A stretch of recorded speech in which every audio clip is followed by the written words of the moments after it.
என்னடா வேலை பண்ணிட்டு இருக்க? இதுக்கு தான் உன்னை ஸ்கூலுக்கு அனுப்பணுமா? ஏம்மா நான் என்ன பண்ணேன்? நீ என்ன பண்ணியா? உன்னை யாருடா அந்த பவித்ராக்கெல்லாம் சப்போர்ட் பண்ணி இன்னொரு தடவை எக்ஸாம் எழுதுறதுக்கு சான்ஸ் கேட்க சொன்னது? இவ்ளோ நாளா என்னமோ அவளை பிடிக்கவே பிடிக்காது, அவளை தோக்கடிக்கிறது தான் முக்கியம்னு பேசிட்டு இருந்த. இப்போ நீயே அவளை ஜெயிக்க வச்சுட்டு வந்து நிக்கிற. போதாததுக்கு ஃப்ரெண்ட்ஸ்னு சொல்லி அவ கூட சேர்ந்து கையெல்லாம் தட்டிட்டு இருக்க. புத்தி கித்தி கெட்டு போச்சாடா உனக்கு? நீங்க சொல்ற மாதிரி நான் பவியை இது வரைக்கும் எனிமையா தான் நினைச்சிட்டு இருந்தேன். ஆனா அவ ரொம்ப நல்ல பொண்ணுமா. அவ இந்த எக்ஸாம் மிஸ் பண்ணது என்னாலதாம்மா. அதனால தான் நான் அவளுக்கு ஹெல்ப் பண்ணேன். அதுல என்னம்மா தப்பு இருக்கு? இது வரைக்கும் பவியை புரிஞ்சுக்காம அவளை ஜெயிக்கிறது தான் முக்கியம்னு நினைச்சிட்டு இருந்தேன். அது தப்புன்னு புரிஞ்சப்புறம் அதை திருத்திக்கிறது தானம்மா சரி. நீங்களும் இன்னும் பவியை பத்தி தப்பா தானம்மா புரிஞ்சு வச்சிருக்கீங்க. அவ ரொம்ப நல்ல கேரக்டர்னு தெரிஞ்சா நீங்களும் என்ன மாதிரி மாறிடுவீங்கம்மா. அப்படியே போட்டேன்னு வச்சுக்கோ. ஆமா, இப்படி எல்லாம் பேச சொல்லி யாரு அந்த குட்டி பிசாசு சொல்லி கொடுத்துச்சா உனக்கு?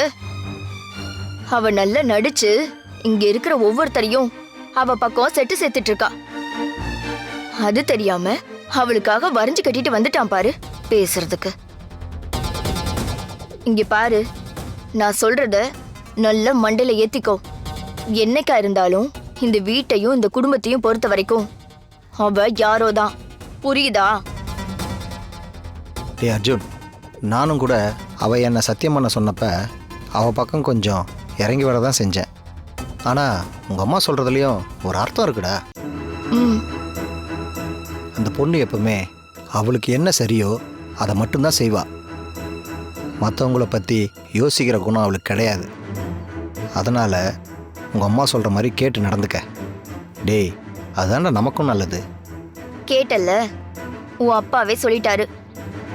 இன்னொரு தடவை நீ அவ கூட சேர்ந்து இருக்கிறத பார்த்தேன், தொலைச்சிடுவேன். தொலைச்சு முடியாதுமா. நீங்க என்ன சொன்னாலும் பவியை இனிமே என்னால இனிமையா நினைக்க முடியாது. பாட்டி முன்னாடி இனிமே நாங்க சேர்ந்துதான் இருப்போம், எதுக்காகவும் பவியை விட்டு கொடுக்க மாட்டேன்னு சொல்லியிருக்கேன். அது என்னால மாத்த முடியாது. உங்களுக்கு அவளை பிடிக்கலன்னா நீங்க வேணா அவ கூட பேசாம இருங்க, என்ன தடுக்காதீங்க. நான் சொல்லிட்டே இருக்கேன், நீ என்னடா அவளுக்கு சப்போர்ட் பண்ணிட்டு இருக்க? சரிதா,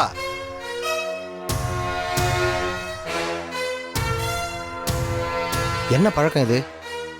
பசங்க மேலே கை நீட்டிக்கிட்டு. இல்லங்க, நீ ஒன்றும் சொல்ல வேணாம்.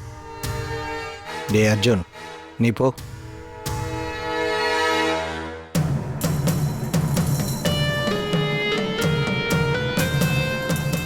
ஏங்க, அவன் இஷ்டத்துக்கு அவளுக்கு சப்போர்ட் பண்ணி பேசிட்டு இருக்கான், அதை கண்டிக்காம என்ன கண்ட்ரோல் பண்றீங்க? வேற என்ன பண்ண சொல்ற? சின்ன பசங்கடி, நாம் ஒன்று செய்யாதன்னு சொன்னால் அதை அவங்களுக்கு செய்யணும்னு தோணும். நீ இப்போ பவி கூட பழகாதன்னு சொல்லி தடுத்தினா அப்புறம் அவன் நம்மக்கிட்டேருந்து விலகி தான் போவான். அது இதை விட நமக்கு பெரிய ஆபத்து. முதல்ல இந்த பிஸ்னஸ் பிரச்சனைலாம் முடியட்டும், அதுக்கப்புறமா இதை பார்த்துக்கலாம். விடு. இப்போதைக்கு வேணும் அவகிட்ட பேசி நகையை வாங்குறது தான் நமக்கு தேவை. நீ போய் வேலையை பாரு.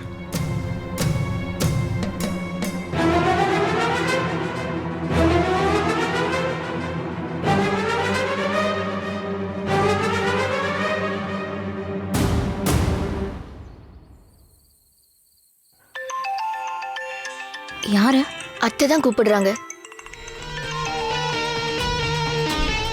ஹலோ அத்தை, சொல்லுங்க அத்தை. என்ன சொல்லுங்க அத்தை? நான் தான் ஆல்ரெடி ஒரு விஷயத்த சொல்லி அமிச்சேன்ல, அது என்ன ஆச்சு? எந்த தகவலும் சொல்லாம இருக்கீங்க? அந்த நகை விஷயம் தானே சித்தி? ஆமா, அது என்ன ஆச்சு? வேணும் அங்க போய் நகை எங்கன்னு கேட்டானா? கேட்டாரு சித்தி, அவளும் கொடுத்துருவா போல. என்ன சொல்றீங்க? ஆமா அத்தை, வேணும் அப்படிதான் சொல்லிட்டு போனா. நான் கேட்டா பவி மாட்டேன்னு சொல்ல மாட்டா, அவ ஈஸியா கொடுத்துருவான்னு தான் சொன்னான்.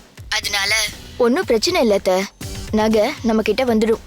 என்ன சரிதா லூசு மாதிரி பேசிட்டு இருக்க? இதுவா நம்ம எதிர்பார்த்தது? அவளை அந்த வீட்டை விட்டு அனுப்பணுங்கிறது தானே, அதானே நம்ம நோக்கமே. அவளே நகையை தூக்கி கொடுத்துட்டா அப்புறம் எப்படி அவளை வீட்டை விட்டு விரட்ட முடியும்? ஆனா நமக்கு அந்த நகை தேவைதானே அத்தை? தேவைதான். ஆனா அவளா நமக்கு அவ்வளவு சாதாரணமா கொடுத்துடக்கூடாது. புரியலையே அத்தை.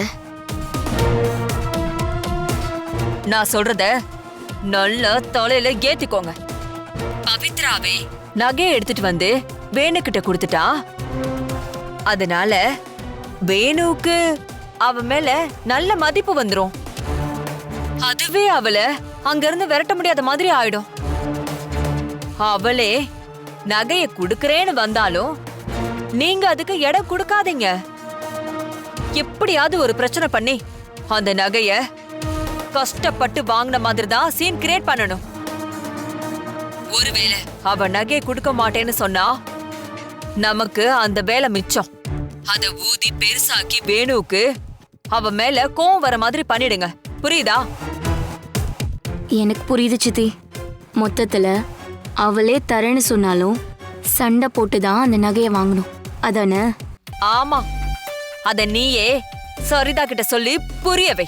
சரி சித்தி. அப்புறம் இன்னொரு முக்கியமான விஷயம், இதுல வேணுக்கு உங்க மேல சின்ன சந்தேகம் கூட வந்துடக்கூடாது.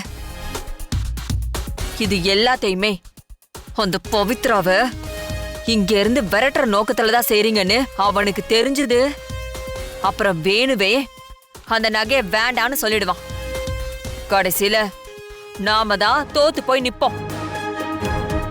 இந்த சூழ்நிலைக்கு ஏத்த மாதிரி கரெக்டா காய நகர்த்தினா மட்டும்தான் அவளை அங்கிருந்து ஒளிச்சு கட்ட முடியும். சரி சித்தி. மறுபடியும் சொல்றேன், நகைய அவளே குடுக்கறேன்னு சொல்ற சந்தர்ப்பத்தை வரவே விடாதீங்க. அதுக்கு முன்னாடியே அவளை பிரஷர் பண்ணி நகைய கேட்க ஆரம்பிங்க. அவளும் ஒன்னும் சாதாரண ஆள் இல்ல, பயங்கரமா வீம்பு பிடிச்சவதான்.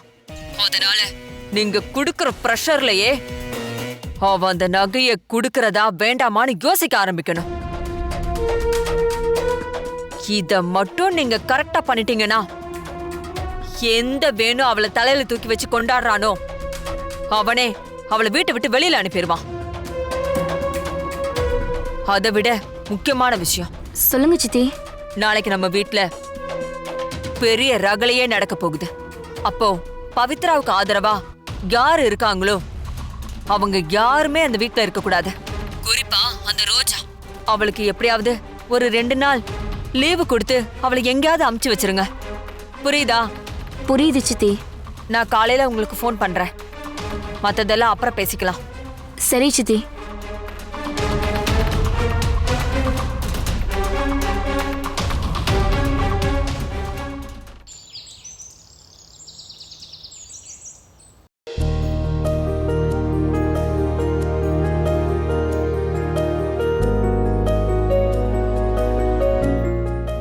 பவி, பவி,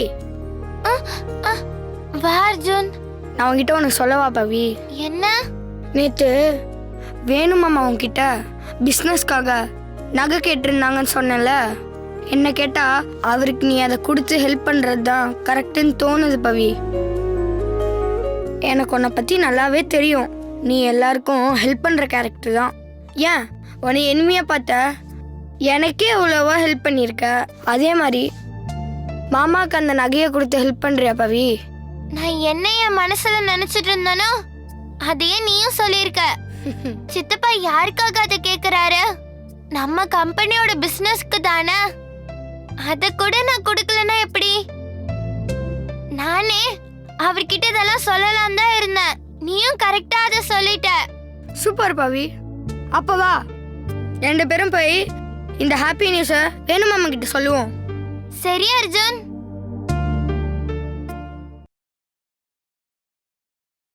என்னடா அவகிட்ட நகைய கொடுன்னு கேட்டியா? என்ன சொன்னா உன் அருமை இளவரசி? நான் கேட்டு பவி எதுவும் தரமாட்டேன் சொல்ல போறா. நகையை எடுத்து வை, நான் ஆபீஸ் போறப்ப வாங்கிட்டு போறேன்னு சொல்லியிருக்கேன் அப்படின்னு நீ சொல்லிருக்க. அவ தரேன்னு சொன்னாலா இல்லையா? அதெல்லாம் தருவாக்கா.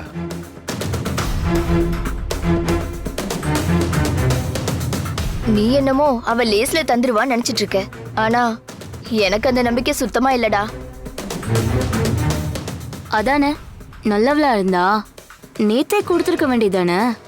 அதுக்காக காலையில வரைக்கும் காத்துட்டு இருக்கணுமா என்ன? இந்த பாருடா வேணும், நீ அவகிட்ட கண்டிஷனா சொல்லிடு. இது நம்ம வீட்டு நகை, இதுல நமக்கு இல்லாத உரிமை வேற யாருக்கும் கிடையாது. இந்த கண்ணே மணியேன்னு கெஞ்சி கேட்கறதெல்லாம் தேவையில்லாத வேலை சொல்லிட்டேன். நம்ம அம்மாவோட கம்பெனில வந்த லாபத்துல வாங்கின நகை இது. இந்த வீட்டை கட்டுறதுக்கு எவ்வளோ கஷ்டப்பட்டாங்க தெரியுமா? எல்லாம் நம்ம நேரம். இவகிட்ட எல்லாம் கேட்க வேண்டியதா போச்சு. விடு ஜோதி, எப்படியும் அவ நகையை கொடுத்து தானே ஆகணும். கொடுக்க மாட்டேன்னு சொல்லிடுவாளா என்ன?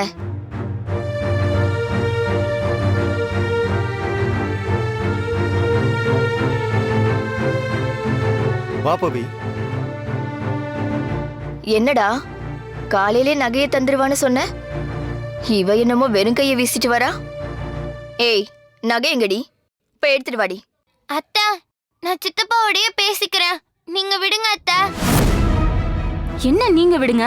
இங்க எல்லாருக்கும் சேர்த்துதான் உன் சித்தப்பா அந்த நகையை கேக்குறாரு. என்னமோ உனக்கு மட்டும்தான் சொந்தங்கிற மாதிரி உரிமை கொண்டாடுற. நான் எந்த உரிமையும் கொண்டாடல சித்தி. நீங்க தான் அந்த நகைய என்கிட்ட இருந்து வாங்குறதுல ரொம்ப ஆர்வமா இருக்கீங்கன்னு தெரியுது. ஐயோ, முதல்ல நீங்க சும்மா இருக்கீங்களா? என்னடா சும்மா இருக்கிறது? சுண்டக்கா, இவளுக்கு என்ன இவ்வளவு பெரிய பேச்சு? நாங்க என்னமோ இவகிட்ட இருந்து அந்த நகையை பிடுங்கிறதுக்கு ஆர்வமா இருக்கோன்னு சொன்னா பாத்தியா? நீ என்ன இந்த வீட்டுக்கு வரப்பே இந்த நகையெல்லாம் கொண்டு வந்தியா? என்னமோ உங்க அப்பா சம்பாரிச்சு கொடுத்தத கேக்குற மாதிரி பண்ற. அப்படின்னு என்னைக்குமே சொல்லல சித்தி. அது என் பாட்டி கொடுத்த நகை தான். அது எனக்கு நல்லாவே தெரியும்.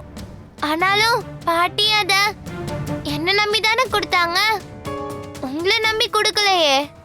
பாத்தீங்களா மாமா, இவ எவ்வளவு திமிரா பேசுறான்னு.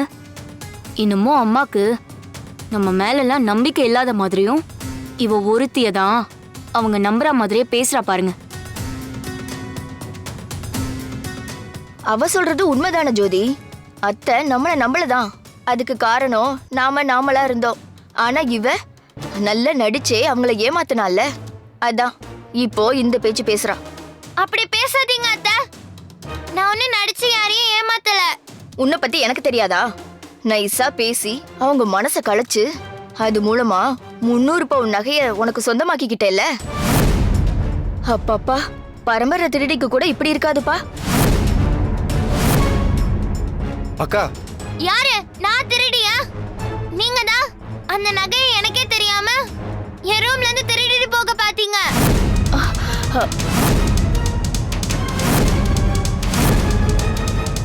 அத நான் பார்த்துட்டேன்னு தெரிஞ்சதும் அப்படியே சமாளிச்சு அதை என்கிட்ட தானே கொடுத்துட்டு போனீங்க. இது வரைக்கும் அதை பத்தி நான் யார்கிட்டயாவது சொல்லியிருப்பேனா? ஏன்னா நான் உங்க மேல அவ்வளோ மரியாதை வச்சிருக்கேன். ஆனா நீங்க என்ன போய் திருடின்னு சொல்றீங்களே. என்னக்கா பவி என்னென்னமோ சொல்றா? ஏய், அவ ஏதோ சும்மா உளறாடா.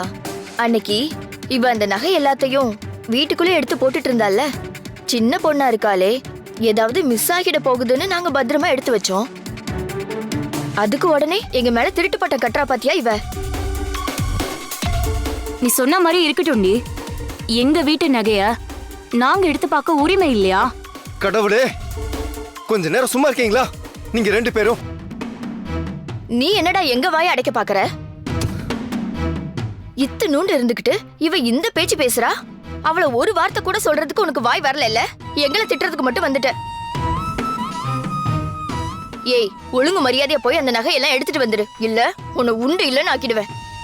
சித்தப்பா, நான் இந்த நகைய உங்களுக்கு கொடுக்கணும்னு நினைச்சுதான் வந்தேன். ஆனா அத்தையும் சித்தியும் பேசுறத பாக்குறப்ப அத கொடுக்கலாமா வேண்டாமான்னு யோசிக்க வைக்கிறாங்க.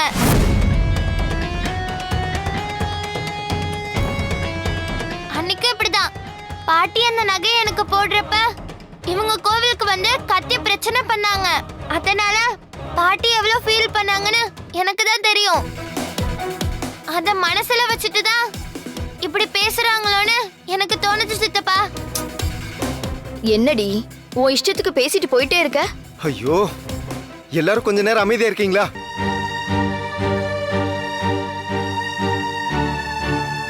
அக்கா, ஜோதி, நீங்க ரெண்டு பேரும் இதுக்கு மேல எதுவும் பேசாதீங்க, விடுங்க. பவி, இங்க பாரு, இது வரைக்கும் நடந்ததெல்லாம் முடிஞ்சு போன விஷயம். அத பத்தி பேசுறதால எந்த பிரயோஜனமும் இல்லம்மா. அவங்க ரெண்டு பேரும் அன்னைக்கு கோயில் போன அன்னைக்கு சண்டை போட்டது, உன் ரூம்ல வந்து நகையை செக் பண்ணது, இது எல்லாமே தப்பாவே இருந்துட்டு போகட்டும். ஆனா பிரச்சனை இப்ப அது இல்ல. இந்த நகையை வச்சுதான் நம்ம கம்பெனி நஷ்டத்துல இருந்து மீண்டு வர போகுதா இல்ல ஒரே அடியா நம்ம கையை விட்டு போக போகுதான்னு தெரிய போகுது. அதனால இது வரைக்கும் நடந்தது எல்லாத்தையும் தூக்கி ஓரமா வச்சிருங்க. இதை நான் உனக்கு மட்டும் சொல்லல, உங்களுக்கும் சேர்த்து தான் சொல்றேன். நான் போய் குளிச்சுட்டு வரேன். நீ முதல்ல நகையை எடுத்து வை. இன்னைக்கு ப்ரொடக்ஷன் ஆரம்பிச்சிருவோன்ற நம்பிக்கையில மாமா கம்பெனிக்கு போய் எல்லா வேலையும் பார்த்துட்டு இருக்காரு. புரியுதா? போமா, போய் நகையை எடுத்து வை. நான் குளிச்சுட்டு வந்துடுறேன்.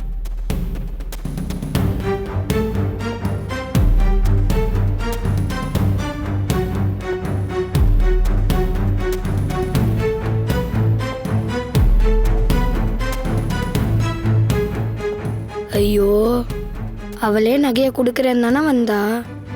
இவங்க 2 பேரும் தேவையில்லாமல் பவியை டென்ஷன் பண்ணி அதை கெடுத்துருவாங்க போலயே. டேய், நேத்து நான் உன்னை அவ கூட பேசக்கூடாதுன்னு சொன்னேன்லடா. உனக்கு என்னடா அவ கூட வேலை? போடா.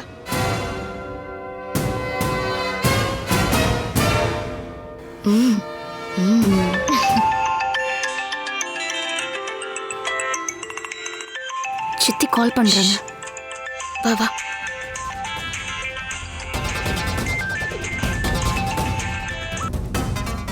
சொல்லுங்க சித்தி. நேத்து நைட்டு நான் சொன்ன விஷயம் என்னாச்சு? நீங்க சொன்னதை அப்படியே பண்ணிட்டோம் சித்தி. அப்படியா? ஆமாத்த, அவ என்னமோ நகைய குடுக்கற மனநிலைமையில தான் வந்தா. ஆனா நாங்க விடலையே. கண்ணா பின்னான்னு பேசி அவளை நல்லா கடுப்பேத்தி விட்டுட்டோம். நாங்க மட்டும் அப்படி பேசலனா நீங்க சொன்ன மாதிரி அவ நகைய தந்தாலும் தந்திருப்பா. எப்படியோ நாங்க பேசி பிரச்சனையாக்கி விட்டுட்டோம். எங்களுக்கு தெரிஞ்சு இதுக்கப்புறம் அவ அந்த நகையை கொடுக்கறதுக்கு கொஞ்சம் யோசிப்பான்னு தான் தோணுது. அதெல்லாம் இருக்கட்டும். வேணு என்ன சொன்னா? அவனோட ரியாக்ஷன் எப்படி இருந்துச்சு? மாமா ரொம்ப கூலா தான் இருந்தாரு சித்தி. ஆமாத்த, அவ அதெல்லாம் பெருசா எடுத்துக்கவே இல்ல. குளிச்சிட்டு வரேன், நகை எடுத்து வைப்பவின்னு சொல்லிட்டு போயிட்டே இருந்துட்டான். அப்படின்னா வேணு அவன் மேல கோவமே படலையா? இல்ல சித்தி. வேணுக்கு அவன் மேல கோவம் வந்தாதானே நாம எதிர்பார்த்தது நடக்கும். அவ நகையை கொடுக்கறாங்கிறதெல்லாம் 2ஆம் பட்சம்தான். இத காரணமா வச்சு அவளை இங்க இருந்து விரட்டணும், அதுதான் முக்கியம். வேணுவுக்கு கோவமே வரலனா அது எப்படி முடியும்? புரிஞ்சிருச்சு. முதல்ல வேணுவுக்கு அந்த நகை ரொம்ப முக்கியம். அது இருந்தாதான் இந்த டீலே நடக்குங்கிற ஒரு கட்டாயமே வரும். அது இல்லாததுனால அவன் ரொம்ப அசால்ட்டா இருக்கான். அப்படி இருந்தானா நாம நினைக்கிறது நடக்காது. முதல்ல அவனுக்கு அந்த பிரஷரை உண்டாக்கணும். அது எப்படி சித்தி முடியும்? அத நான் பாத்துக்கறேன். நீங்க இதே மாதிரி அந்த நகை விஷயத்துல வீட்ல பிரச்சனை பண்ணிக்கிட்டே இருங்க. அது போதும். சரிங்க அத்தை. சரி வைங்க, நான் அப்புறமா கூப்பிடுறேன்.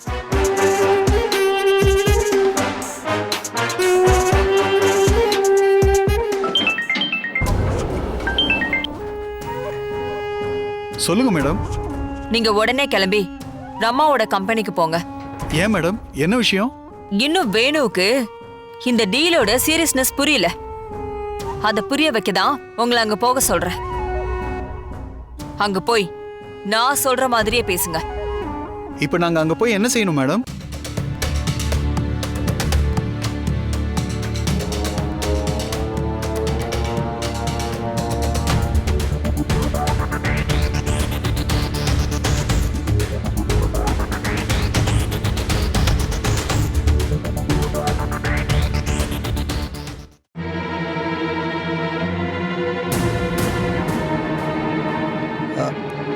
வாங்க வாங்க. என்ன திடீர்னு வந்திருக்கீங்க? உட்காருங்க சார். நாங்க ஒன்றும் சும்மா உட்காந்து பேசிட்டு போறதுக்காக வரல. இந்த ஆர்டரை கேன்சல் பண்ண தான் வந்திருக்கோம். தேவையில்லாம உங்களை நம்பி ஏன்டா இவ்வளவு பெரிய ஆர்டர் கொடுத்தோன்னு இப்பதான் தோணுது. ஏன், என்னாச்சு சார்? என்ன ஆச்சா?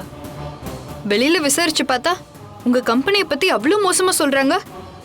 நான் கூட நீங்க லாஸ்ல இருந்து மீண்டு வந்துட்டீங்க, ஃபாரின் ஆர்டர் எல்லாம் சப்ளை பண்றீங்கன்னு நினைச்சதான் இந்த ஆர்டரை கொடுத்தோம். ஆனா இன்வெஸ்ட்மெண்ட்டே இல்லாம இருக்கீங்களாமே. சார், இதுக்கு மேலே உங்களை நம்பிட்டு இருக்க முடியாது.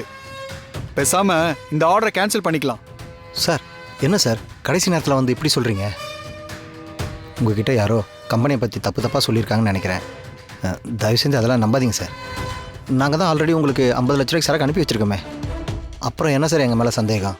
50 லட்ச ரூபாய் ஆர்டர்லாம் மார்க்கெட்டில் இருக்க சின்ன கம்பெனி கூட டெலிவரி பண்ணுவாங்க. நாங்கள் உங்களை நம்பி 3 கோடி ரூபாய்க்கு ஆர்டர் கொடுத்துருக்கோம். கடைசி நேரத்தில் முடியாதுன்னு கை விரிச்சிட்டிங்கன்னா அது எங்களுக்கு பெரிய லாஸு. சார் அப்படிலாம் நடக்காதுங்க சார். என்ன நடக்காது? இவ்வளோ பெரிய ஆர்டர் கொடுத்துருக்கோமே, நீங்கள் முதல்ல ப்ரொடக்ஷன் ஸ்டார்ட் பண்ணிட்டீங்களா? உங்களை தான் சார் கேட்குறோம். இதுலேயே தெரியுது உங்களுடைய கம்பெனி லட்சணம் என்னன்னு. இது வேலைக்காகாது. எங்களுக்கு நிறைய கம்பெனி ஆஃபர் தராங்க. இதுக்கு மேலே உங்ககிட்ட டைம் வேஸ்ட் பண்ண முடியாது. ப்ரொடக்ஷனுக்கு எல்லாமே ரெடி பண்ணிட்டோம் சார். உங்களுக்கு அந்த பயம்லாம் வேண்டாம். சொன்ன தேதியில் சொன்ன டைமில் உங்களுக்கு நாங்கள் டெலிவரி பண்ணிவிடுவோம் சார். அப்படின்னு சொல்றீங்க, ஆனா நீங்க நடந்துக்கிறத பார்த்தா அப்படி தெரியலையே. முதல்ல இந்த ஆர்டரை சைன் பண்ணாரே வேணும், அவர் எங்குங்க? நீங்க அவரை வர சொல்லுங்க, நாங்க அவர்கிட்ட பேசி முடிவு எடுத்துக்கிறோம். இதுக்கு மேல எங்களால டிலே பண்ண முடியாது. வேணும் இந்த வேலையாக தான் இருக்கான் சார். இந்த காரணம் எல்லாம் சொல்லாதீங்க. ஃபர்ஸ்ட் அவரை இங்கே வர சொல்லுங்க. சொன்ன டேட்டில் டெலிவரி பண்ண முடியும் தெரிஞ்சாதான் எங்களால் ஃபர்தராக ப்ரொசீட் பண்ண முடியும். இல்லைனா விடுங்க, நாங்கள் ஆர்டர் வேற யார்கிட்டயாவது கொடுத்துக்கிறோம். சார் அவசரப்படாதீங்க சார். உங்களுக்கு என்ன இப்போ வேணும் இங்கே வரணும் அவ்வளோதானே? தயவு செஞ்சு வெயிட் பண்ணுங்க சார். வேணும் இப்போ வர சொல்கிறேன். சரி ஓகே, நாங்கள் வெளியில் வெயிட் பண்ணுறோம். அவரை சீக்கிரம் வர சொல்லுங்கள்.